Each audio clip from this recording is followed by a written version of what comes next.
This is Xochitl Ashe. Welcome to the Pachamama School Podcast, where ancient earth wisdom meets the evolution happening right now. I am a fifth generation Quechua-Aymara medicine woman, and I've prepared an episode today that I know will give you exactly what you need, not just to survive, but to thrive during these incredible times of planetary transformation. If you're here, it's because your soul knows there's another way, a way that our ancestors have always known. And today, we are diving deep. Let's begin.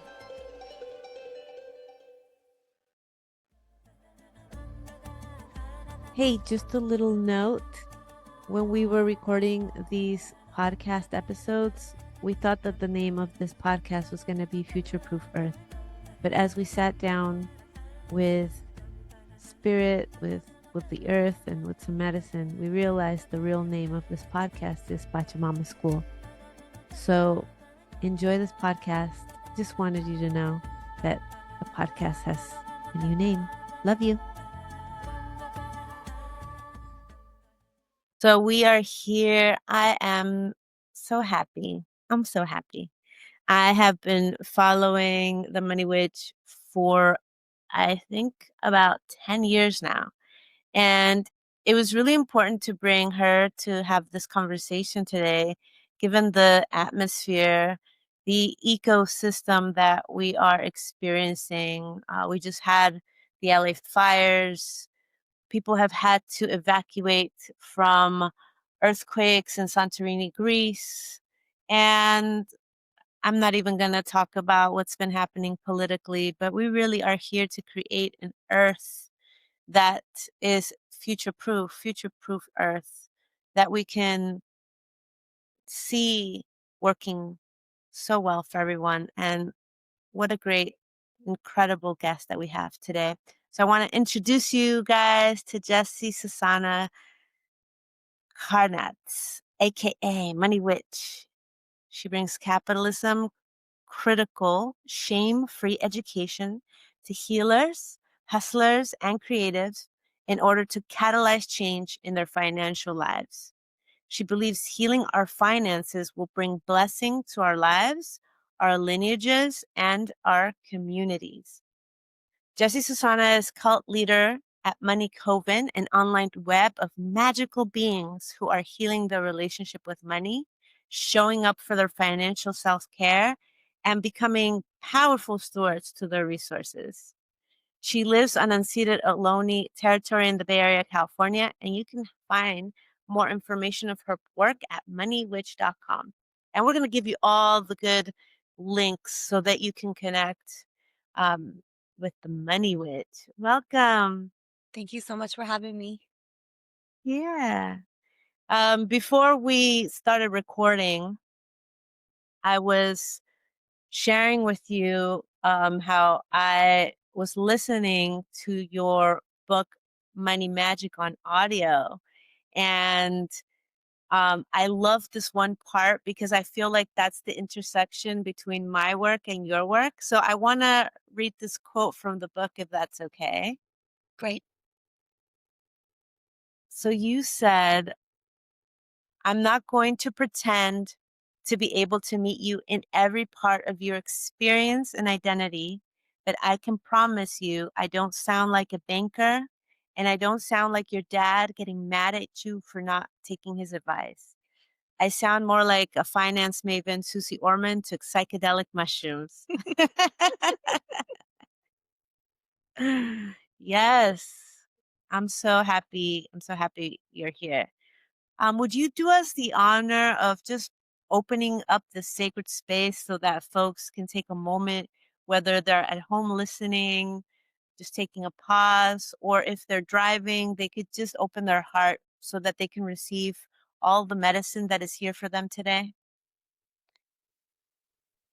I want to start with the Kavanah, which is Hebrew for intention, that our conversation today touches all the ears that it is supposed to journey to, and that everyone listening and the two of us in conversation all experience tikkun Hanafesh, which is like the healing of our souls.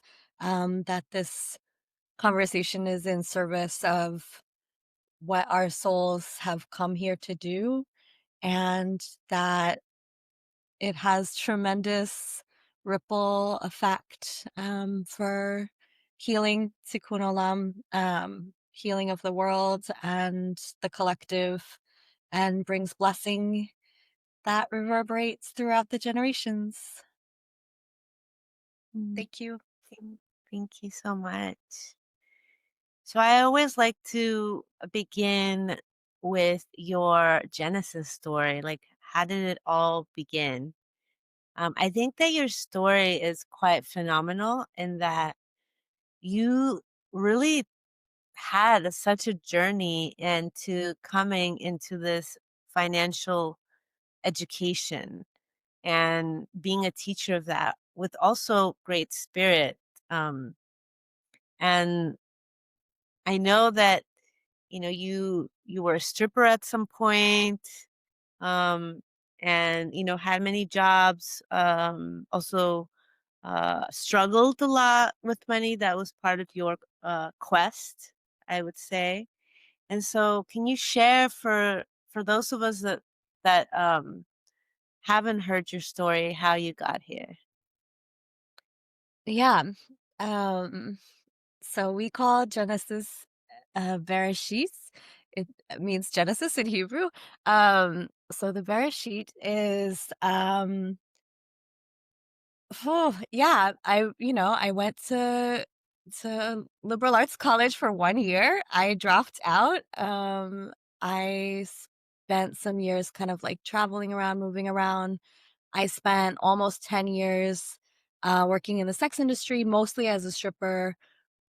Um, and in that experience, I got the opportunity to buy um, a business as a worker-owned cooperative and, like, form a worker-owned cooperative. We bought a peep show in San Francisco that, had already been unionized in the late '90s, which is, like, been one of the only successful unionization efforts, in the sex industry internationally, even to this day, and, um, yeah, it's very much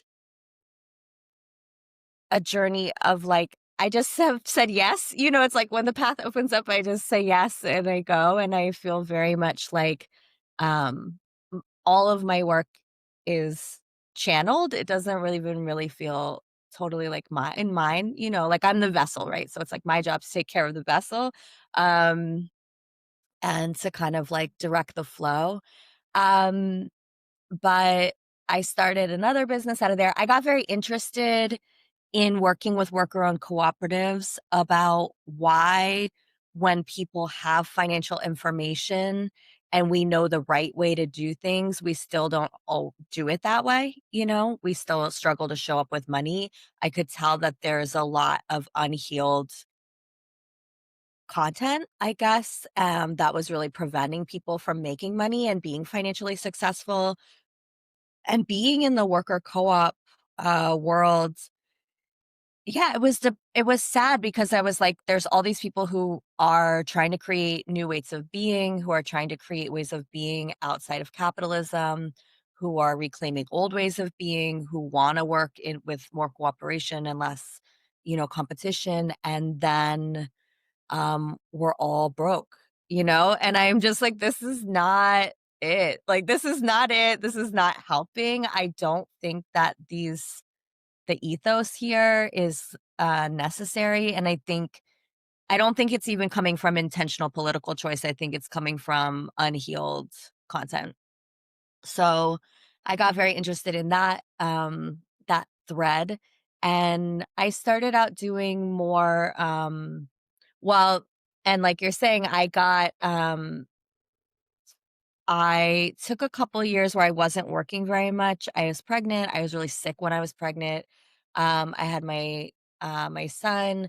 We were living in like a collective house. Everything was way cheaper, right? Everything was way cheaper. We were living in a collective house, um, doing it pretty punk. And so um, it didn't cost a lot of money, so it was like I didn't have to work very much. So I was doing that for a couple years, but then we got evicted and divorced, and I was like, "Okay, I have a 3-year-old, I have no college degree, I am like have to watch them all the time." Um, I live in San Francisco, which is like one of the most expensive places to live in the country, if not the world, and I have to make this work somehow. So, um if you read in the book, there's a few hustles, like, bumps and hustles on the way, but, ultimately, I ended up going back to, being interested in helping people who have, I don't know, all kinda alternative ethos with their money, but and I was, for many years also doing kind of financial services for people. I did taxes for a lot of like, witches, creatives, small businesses. I did bookkeeping, but really, the healing part of it is been the most important, and it really honestly is where my gifts are. So it's like as I've been on a journey as a practitioner and a business person and a, maturing individual in the world, I'm have really like decided to just step into what is the part that I'm good at and just claim that and say like, yeah, I could do taxes, I could do these things and it's nice to have them in my pocket if I need them, but really at the core of it, I'm a teacher and a priestess and a healer, and I wanna just stay in that realm, and the tagline of my business has always been "Heal your finances," because even doing your tax return can be healing, um, there's healing ways to do all of these things, so, uh, yeah, that's the journey, and I'm in my 11th year of business now, and my 3-year-old is 15.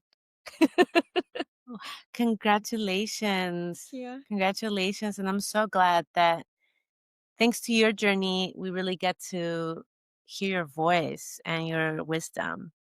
And one of the things that I've really admired about you is that you also bring in a piece which other folks that teach spirituality and money, I feel sometimes miss, which is social justice.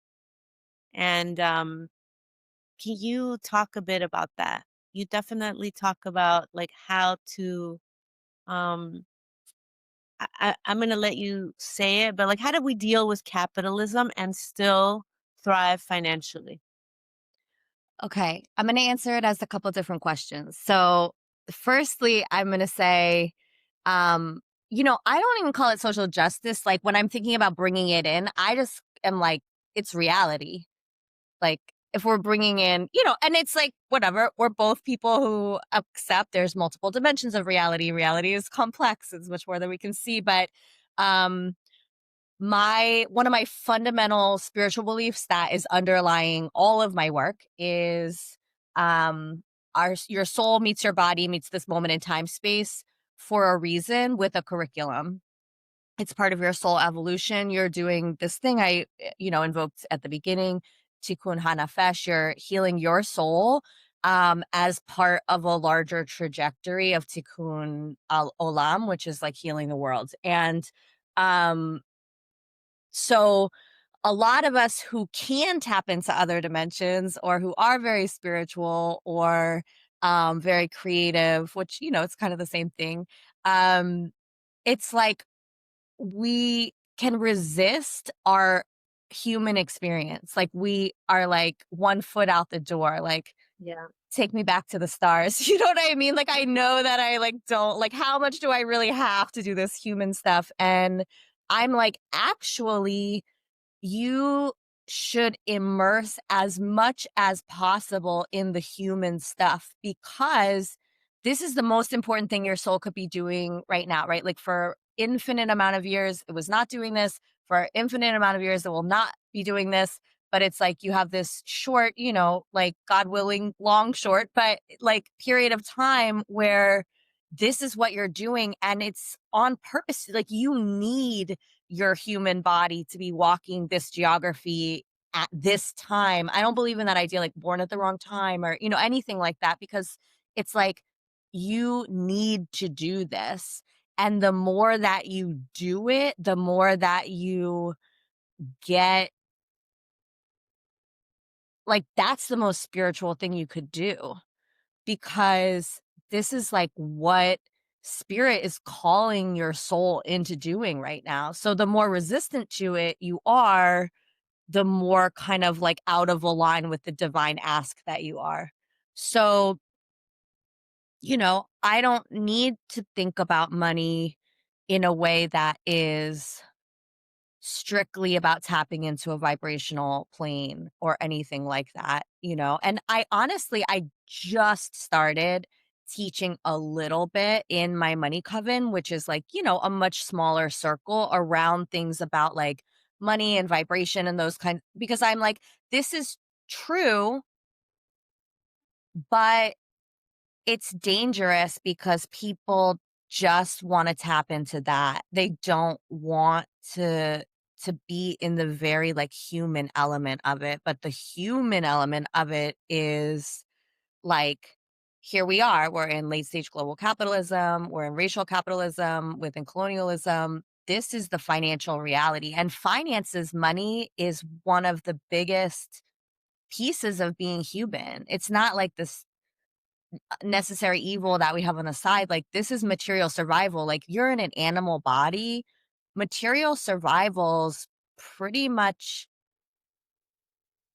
your main job. I say you have two jobs, like be you and stay alive, right? So be you is like you're living into your divine emanation, like you're understanding like why you're here. You're bringing, what only you can channel to the collective. And then stay alive is like figure out money and you're here right now on purpose. So you're essential to the moment.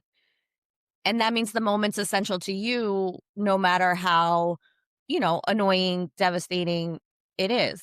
So it's like, get into it, get excited about reality, I guess. And just immerse fully in the humanity of it, because that is your spiritual task. So I think it's like people who teach in this bypassing way about like spirituality and money, I think that they hold truths, but I think it can be very dangerous to be only in those realms of teaching without connecting to all the forms of like financial reality that exist. And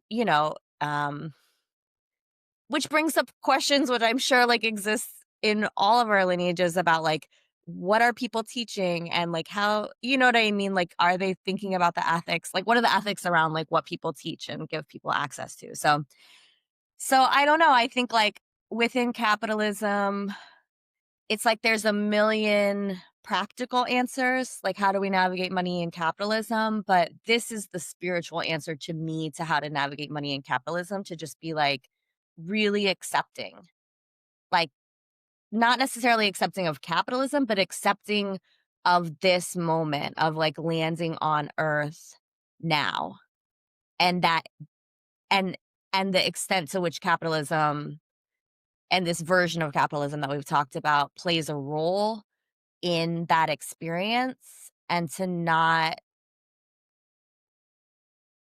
try to ignore it and act like it doesn't exist because we don't like it. I love that you said that. I feel like a lot of us are either resisting or bypassing, and we've all had, I think January was the longest month. January 2025 has been the longest year of my life Yeah. and many other people's. Um, and I wanted to bring you specifically to talk about this, because a lot of things are changing and it doesn't serve us as healers, as leaders in the community, as folks that really want to live with harmony with the earth, with animals, with plants, to be resistant to what is. I call it like what is, right? Yeah. And what is that money's changing. We have crypto. I mean, there's a lot of things going on, especially if we are in the US with this administration. And it brings up, I have also a lot of compassion because it brings up a lot of fear. And I know that that's on purpose as well. To keep us fearing is to have us very easily controlled. And this is a time where it's like our wake up call. Like the alarms are sounding, and it's like, what are we going to be able to like hear the wake up call and show up to it in a powerful way? And I believe that one of the ways that we can show up in a powerful way right now is understanding money and no longer resisting it, and no longer, making demonizing it, and healing our ancestral burdens with money, because we need the resources more than ever if we're going to create a world that we love. Um, so I would love your thoughts on that. I feel like, well, it's like, what are the colonial ethics of money, you know? And like you're saying, control through fear is a big one. And I think one of the biggest ways that it shows up in this particular colonial project, the United States, is, um, and it's perpetuated by the avoidance, is this idea that people have money because they know something that you don't know. And they're really smart and they did X, Y, and Z right and you didn't, and that's why you don't have it. And then you're like, I don't even want to look at it. But we have an internalization of these beliefs. And I'm like, you know, sure, there's things to know, right? Like financial literacy is uh a thing, and there's certain things that people have done that maybe work or don't work, but um it's very like Wizard of Oz, the way that I think capitalism is a magic spell. So I'm like the practitioners of Ooh, capitalism. yeah. Talk about Yeah, that though. Talk about it like that. I the want to hear it. practitioners of capitalism are extremely powerful. They're extremely powerful, and part of it is, though, this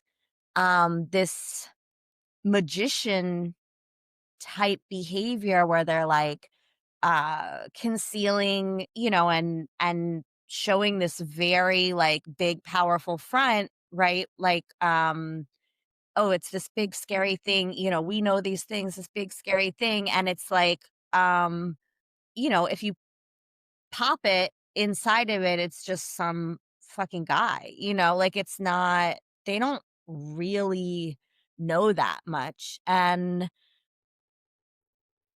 it's all part of, it's like in order for this version of capitalism to exist and be shrouded within colonialism, like both of those pieces rely on a lot of storytelling and mythology, like cultural mythologies that have to be continued and upheld and believed in order for this to continue, because on a material level, it doesn't make any fucking sense. Like, you know what I mean? Like, it's like, this is not like what we're doing, right? Where it's like, the absolute majority is suffering, and then, a very few people are like extremely rich. Like that just it doesn't make any sense.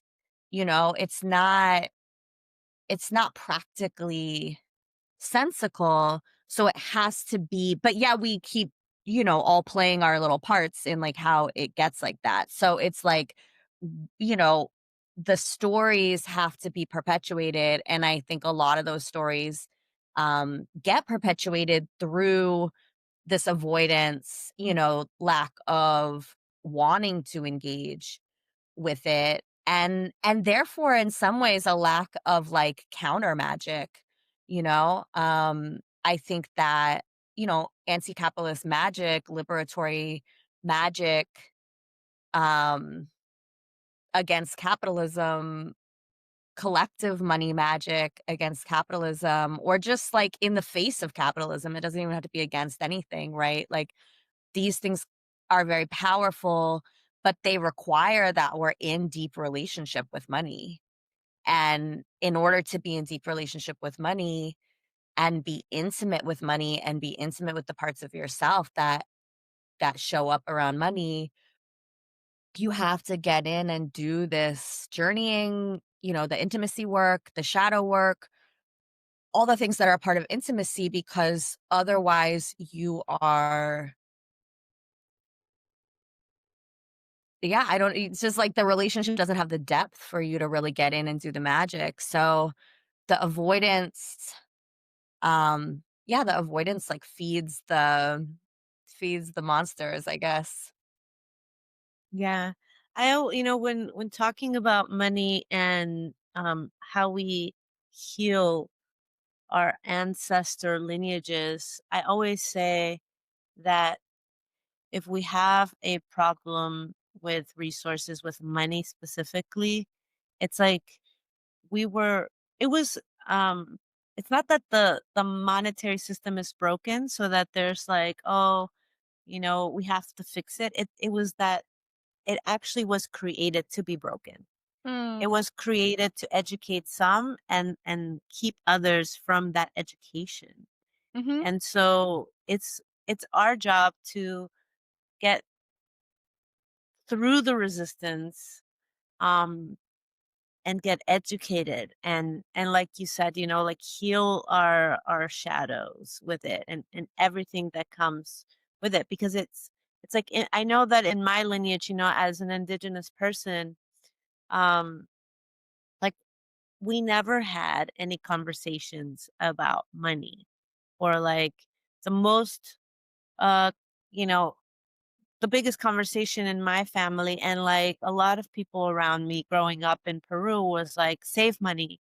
And that's it. There was never conversations about invest money, buy real estate, right? Like, and there's even an ancestral wound with Native folks around buying land, because land was taken away from us.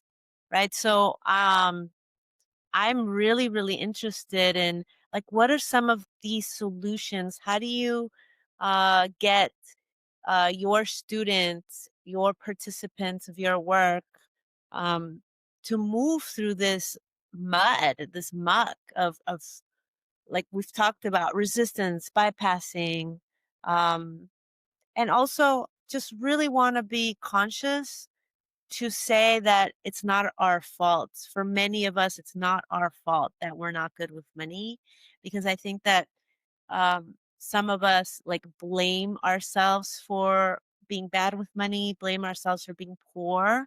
Um, One of the things that my father, who's a medicine man, said to me early on in my life, he said, um, poverty is the worst violence, that is put on us.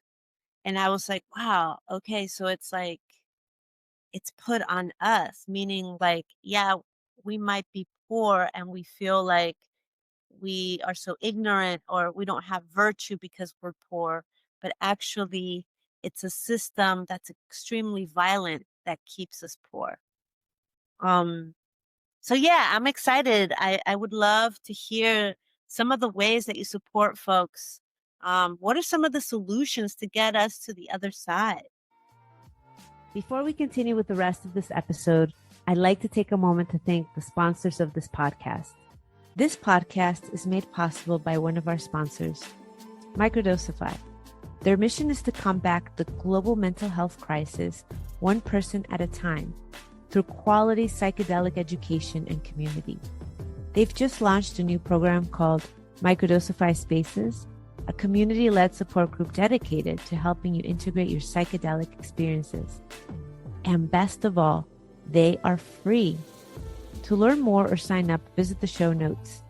If you listen until the end of this episode, you will also receive a code to take 10% off anything in their shop. Stay tuned. So in Money Coven, I have kind of like worked out a paradigm, and what we do is we work on a 6 month um it's a spiral basically, right? So we work on this 6 month track and then we repeat it. And there we every month we're in one of six portals, financial healing portals. And we, we immerse in them. They're kind of a track. So to me, those six portals are a lot of the current paradigm of how I'm thinking about this. And they are financial self-esteem. So it's like each one we're really like journeying with, right? Like, what does this mean? What is this idea? How can I develop the idea mentally? How can I build my internal relationship, my spiritual relationship to the idea? And then what needs to kind of shift in my behavior to attune to this idea? And I think just like anything, it is um often most effective when it's laid in this kind of like slow and continuous way, right? Like, because especially because of the relationship between money and colonial willpower ethic, a lot of us think about getting better at money as this thing that we're just gonna like do, like it's New Year's, we're gonna download the budgeting app and this year we're gonna do it. And even though we've done it before and we like quote unquote failed at it, we're gonna do it, and the way we're gonna make it happen this time is just by trying harder, you know? And I'm like, that's number 1, that's colonial mythology. Number 2, it doesn't work, and it's just not helpful, right? But that pattern is part of the track of what then keeps people in, like, okay, and then maybe you fall off, and then you're like, "Oh, I failed at this. I've tried so many times and I failed at it. I'm bad with money." So 2 of the things that I've said in the last couple of years, I'm like, bad with money is not a personality trait, you know? Like, it's a Yeah, statement. Yeah, I hear it like somebody, I heard it recently and like, I'm bad with money. Like it's an identity that exactly. it's just who I am. Mhm. And I'm like, um, no, it's a statement of literacy, right? And literacy is not one thing. You don't have financial literacy or not have financial literacy, right? Like, if we think about it like any other language, um, it's like kindergarteners have a level of literacy. I have a level of literacy. Maybe someone who is a poet has a different level of literacy. Maybe someone who's a research writer has a different level of literacy, or someone who's been research, there's lots of levels to it. So, and the thing about literacy is it's not inborn. No one comes out of the womb knowing a language, and being able to speak it or know what words mean. It's something that you learn, and you learn it gradually over time. So it's like that, like literacy is always available to be expanded your whole life. So if you say, yes, I'm gonna be present with this. I don't even think it needs to be like, I'm gonna work on this, right? I'm gonna be present with this. Then, I'm gonna say yes to making space for this in my life. Then it will expand. And there's no way that it won't. So just bringing that presence in and saying like, the other thing I've been saying is like your finances don't need more willpower, they need more love. And then it's like Mhm. presence, so that we're in a process, we're in like this love journey with our finances. So it's financial self-esteem, which is like, how do I feel about myself in relationship with money? Um, do I even believe in my capacity to learn? Do I think that these things about my financial behavior are just inherent to who I am? They're part of my personality, my identity. They're not changeable. Am I willing to change them? How attached am I to these signifiers? Um, And then financial intimacy, which is what I'm saying, like showing up, being present, bringing your numbers closer, bringing your money closer, and then just like any kind of intimacy journey, you are navigating the stuff that comes up. Like when you are intimate, you have a new partnership or you have an old partnership or whatever, right? Like stuff comes up, your stuff comes up. And the same thing with money. Like you're going to get close to it, your stuff's going to come up. You have to deal with your stuff. You don't have to, right? But for me and my paradigm of like understanding human life, I'm like, this is the job. This is the job of being human, and I'm gonna assume that my soul needs all of it. So I'm like, let me show up and try to, yeah, to heal what I can heal.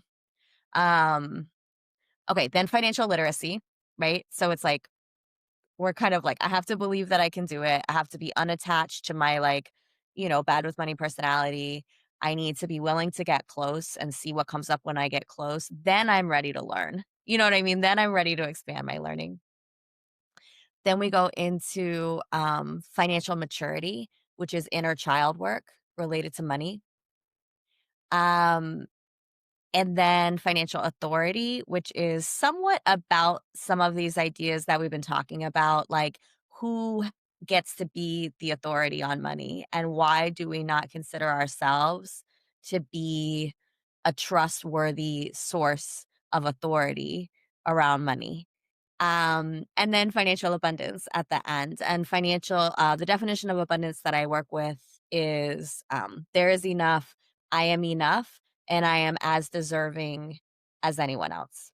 So just kind of like attuning to that. And then we kind of get into some of the vibrational work, I think, with the abundance work. But I feel like that journey through those six ideas is that's my prescription right now. I love it. I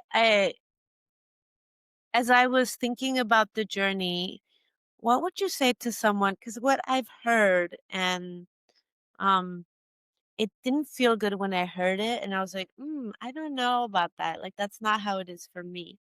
Um some people try to teach this journey with encouraging people like you your worth equals your net Mm, worth. mhm, I don't know if you've heard that, right? mhm. And I something just never felt right about that because it's like, you know what? Like I am a child of the earth, right? I'm a child of the universe. I'm a child of God and like my worth is infinite and there is no level of my worth whether I recognize it or not. Um so to tell somebody I feel like there's some aspect of it that I like because then if we recognize that we are priceless, right? That there's no level to our worth, but it's like we already are enough, then it's like, okay, that could equal our net worth because if we're infinite, our net worth could be infinite. But I feel like it lacks one more step, right? When we talk about it without talking about, well, um first we have to understand that we are infinite beings with infinite potential and infinite gifts. But if we miss that point and we just go to your worth equals your net worth, then I feel like we can do a disservice to folks. I feel like, yeah, I've always sort of felt like that idea of like, yeah, charge your worth or whatever, like it's a little nonsensical, kind of like what you're saying. I'm just sort of like, my work isn't worth anything. Do you know what like it's worth like I exist. I'm worthy for existing. I deserve the things I need to exist and thrive as a organism. And I also offer things and it's just like there's no way to say like I had a moment where I have a particular coaching package and I was like I had started out, I've been doing it for maybe 9 months or something, and I was like, "I'm gonna double the price of it." Like, I'm just gonna double it. And I'm like, it's not about I don't know. I just was like, this because financially that's what I need. So I'm like, that's a more practical way to look at it. Like, how much money do you need? And how much money do you want? And, what are you trying to do? How much can you work? What do you have to offer? Literally, if you divided how much money you need by how many hours you have to work, that's how much you have to charge for your work. Like, it doesn't matter what you think about, like your self esteem or anything. So, yeah, that idea and just I don't know. I think like you're saying there's a way in which it can be an interesting and provocative idea because I think sitting with that idea can surface some healing that needs to be done, right? So it's like if you sit with that idea and what surfaces for you is information that you have some core wounding around self-worth and self-value, that you don't feel comfortable asking for money, that you don't think anyone's going to pay it, that you don't feel worth it, right? Like quote unquote worth it, then that's the information. Great. Okay, now you have that information. Go in and do that work. And I think on some level, maybe that's what those, like, people are trying to say, right? Like, this is connected to a core wound around, like, self-worth, but it's not. And something that I've really been grappling with this year, honestly, because like you said in the intro, you're like, you struggled with money, and I'm like, I still struggle with money. And I feel embarrassed and ashamed because I'm like, how can I be, like, I'm a money priestess, right? Like, I have taught thousands of people how to be in different relationship with money. And where's the money? You know what I like? I'm not rich. There was this moment, I think people are like, oh, well, if you were, if this was true, you would be rich, right? And I'm like, actually, that's not what me and money are doing. Just like I am traveling deeply with the spirit of money. That's what priestessing means to me. I'm facilitating relationship between money and members of the collective. That does not necessarily mean being rich.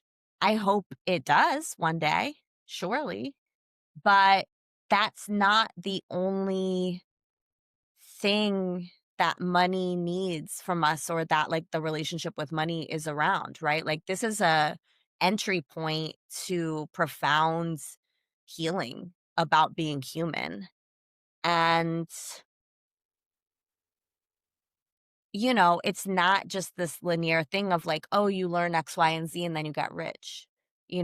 Like, oh, you do your self-worth work and then you're just like charging like a boss. And that's like I just it's a superficial concept of like what does it even mean to be human, I think. Yeah.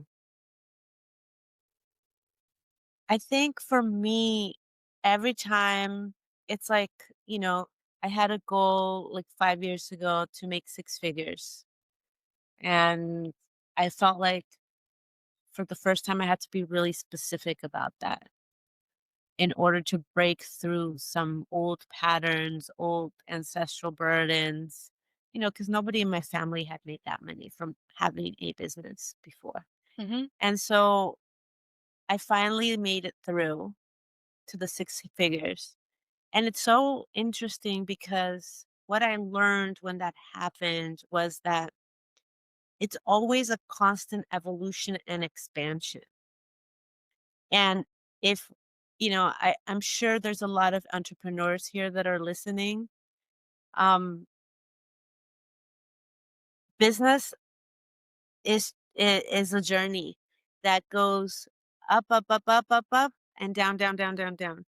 And sometimes it's like, it goes up, it goes down. But if you stand back, if you are blessed to have chosen something that is working, you'll see that in the bigger picture, even though you had those dips, you were still going up. If it was the uphill wasn't financial, it was like lessons and Mhm. knowledge and Mhm. wisdom, right? But for me, the money journey is always a constant expansion. Like who I am when I make six figures, um, and the challenges that now come with six figures were very different from when I was, struggling from my, like I'm happy. Like the way that I say it is like, like these are problems worthy of me right now, right? Mm. I rather have Mhm. those problems than the problems of like that financial struggle. Um, but I think it's to be conscious about that, like the money, like I like how you said, maybe not the money work, but the money presence. Mhm. Like being present to our money, that journey never ends because Mhm. and I'm gonna bring back what you said also because it really touched me. It's like we're here for two things: one, to be ourselves, and two, to figure out our material Mhm. needs, right? And I love the simplicity of that and the beauty of that because it's like, yeah, the way that I teach it is we're spiritual beings and we're also earthy beings. Like we still have a body that we Mhm. need to take care of, and that body needs to eat, and that body needs shelter. And, my ancestors would grow potatoes and they could trade potatoes for other fruits and vegetables and maybe some corn, but I can't pay my landlord with potatoes anymore, right? And so to really just have that consciousness that is so needed right now of like, how are we not just as individuals, but as a community going to take care of ourselves and each other when we are in the midst of major earthly transition. Just wanted to say thank you so much for the wisdom that you brought. Um, I love so much of what you have to say, and I think that your teachings are so needed at this time. And so I just want you, as final last words, if you could just close your eyes and just check in. If you could share something that you learned, that you received, that really shifted your relationship with money in a profound way, that if you share it here with us, that is going to impact in such a positive way. I would love to hear that treasure that you can gift us with. I think releasing guilt and shame about having money, releasing the idea that if you have money, you're part of the problem, that you're perpetuating violence by having money, by being resourced, Mm, because the levels at which we're thinking about having that is not the levels of wealth that are causing violence. And we deserve to be resourced like we're people who want to extend resource out to community, and in order to do that have to like let go of that internalized belief that by having money you're part of the problem. mm, that's powerful. Thank you so much.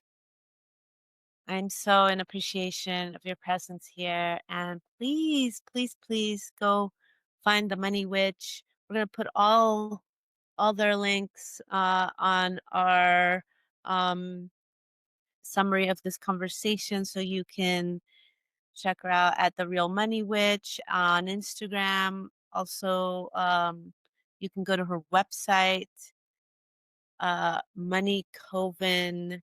on Teachable. And what is your website? Moneywitch.com. Moneywitch.com. Mhm. Beautiful. Thank you. Thank you. So many blessings. If you've enjoyed this episode, the best way to support the Pachamama School podcast is to subscribe, leave us a review, or share it with a loved one. To stay connected with our community and learn about upcoming ceremonies, gatherings, and earth wisdom teachings, visit the show notes and sign up for our newsletter at xochitlashe.com. As a special gift to our podcast listeners, you can download my free ebook, Bridging Worlds, Indigenous Wisdom for Microdosing Mushrooms, where you'll learn to integrate Indigenous wisdom into your microdosing practice. Once again, I'd love to thank our sponsor, Microdosify. Listeners can take 10% off anything in their shop. Just enter the code SACRED. Thank you so much for walking this path with me today. And may your life be filled with Pachamama's blessings, medicine, and magic.